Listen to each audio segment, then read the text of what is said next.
atheist, relax for a second, because I know what you're thinking. You're sitting here thinking, what is this girl about to say about the existence of God that I haven't heard before? Is she going to try to force her beliefs on me?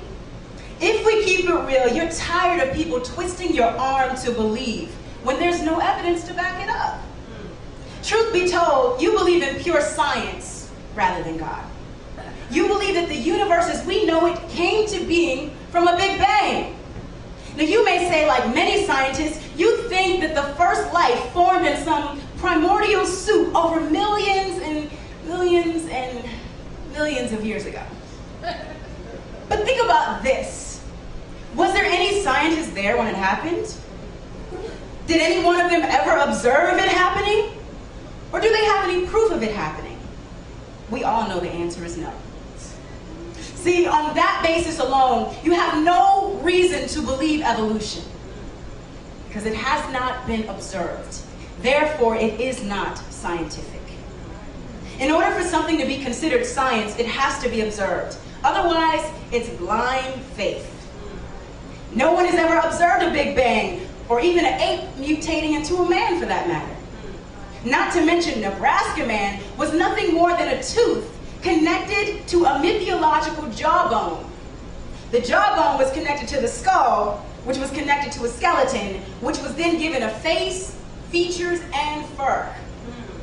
Man, we've heard of Piltdown Man, Neanderthal Man, and others. How many hoaxes will it take for you to be fed up with these frauds? Now you can very well argue, well, you weren't there in the beginning with God, so you can't prove God's existence scientifically either. And that's actually true.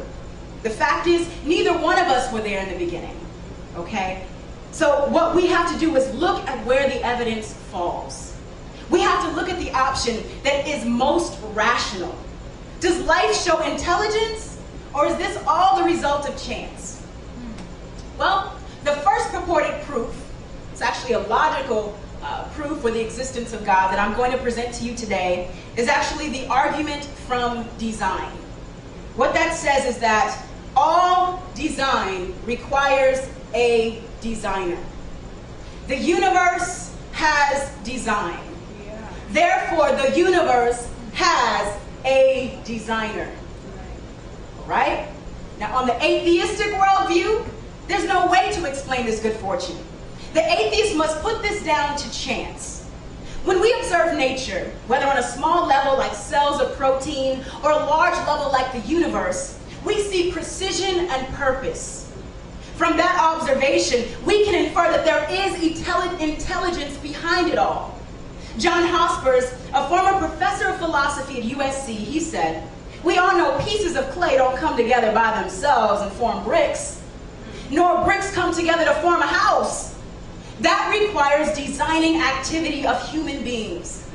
Now, in the same way, particles of matter cannot come together on their own to form complex living cells, or cells to form complex living organisms that inhabit the earth. Such a result can be brought about only by a designer.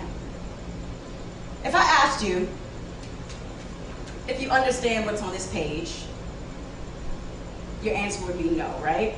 You don't understand what that says. If I asked you, do you understand what's on this page? Can everyone understand? Yeah. The reason that we understand it is because it's English. We all know English in this room, right?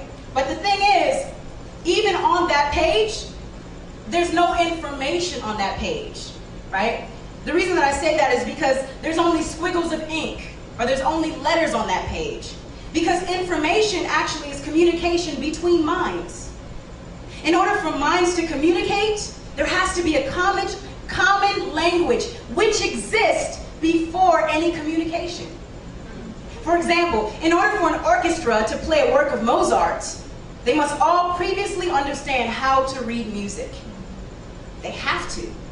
Otherwise, they will not be on one accord, right? So language is only a representation of something intangible. When we look around us, we see a lot of these place marks. For example, the number 1 is only a token. We draw 1 as a vertical line, but there are other cultures who draw it as a horizontal line, right? But the thing is, the line drawn is not the information. It's just how we communicate, we mean one. Or in English, our tokens are A, B, C, X, Y, Z.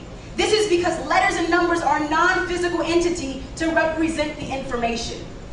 It exists whether we acknowledge it or not. But the question is, how did it get there?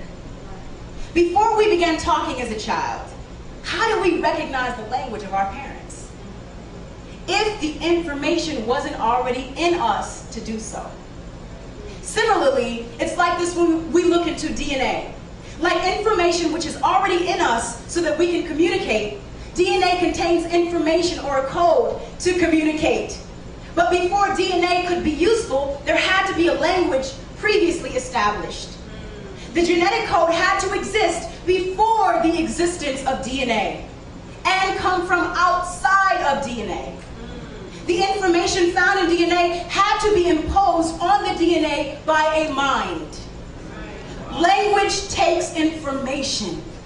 Whether we're talking about reading music, speaking English, or DNA, information needs an informer. Someone who orders things in a certain way to communicate specific content. In C.S. Lewis's book titled God in the Dock, he says, let's look at the laws of physics. Now it's known that when one billiards ball, A, sets another billiards ball, B, in motion, the momentum lost by A is exactly equal to the momentum gained by B. Now this is a law, okay, it's set in stone. That is the pattern to which the movement of the two billiards balls must conform.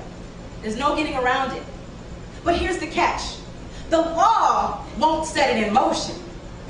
It's usually a man with a cue stick that does that. It is the same with the laws of thermodynamics, the law of gravity, the laws of conservation. In the whole history of the universe, none of these laws of nature ever produced a single event. So then, where do actual events come from? Each event comes from a previous event. But what happens when you trace the process backward? Logically, it had to have a beginning. Thus, we're faced with something like creation. The smallest event leads us back to a mystery which lies outside of natural science. Think about this. In Hamlet, a branch breaks and Ophelia is drowned. Did she die because the branch broke, or because Shakespeare wanted her to die at that particular point in the play? Either, both, whichever you please. The alternative suggested by the question is not a real alternative at all once you realize the fact that Shakespeare is making the whole play. Well, let's look at the likelihood of a universe coming into existence by pure coincidence. Roger Penrose, a famous British mathematician, wondered about this question and calculated the possibility. According to him, the odds against such an occurrence were on the order of 10 to the 10,123rd power to 1. This is, by the way, more than the total number of atoms believed to exist in the whole universe. There's not even a name for that number. It's crazy. Penrose's number tells us that the accidental or coincidental creation of our universe is an impossibility. Another way of looking at the fact that the universe is not a product of coincidence, we can simply look around. Look around, or look within yourself, your own body. Like, what evolved first? The blood vessels, the heart, or the blood? What part of the eye evolved first? The lens, the retina, the eye fluid, the eyelashes, or the millions of nerve fibers which transmit information to a complex computing center in the brain called the visual cortex? Which means the brain had to be there too. And which part of the brain was there first?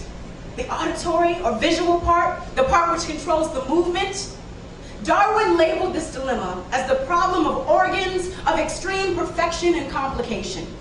He also said in the famous Origin of Species, I'm quite conscious that my speculations run quite beyond the bounds of true science. If you were rational, a rational being, then you have to look at all this evidence that I've presented and see that the facts point to intelligence rather than chance. So stop being irrational, ex-atheist. Stop being led by blind faith, ex-atheist. And believe the evidence which demands a verdict, which is the fact that God does exist.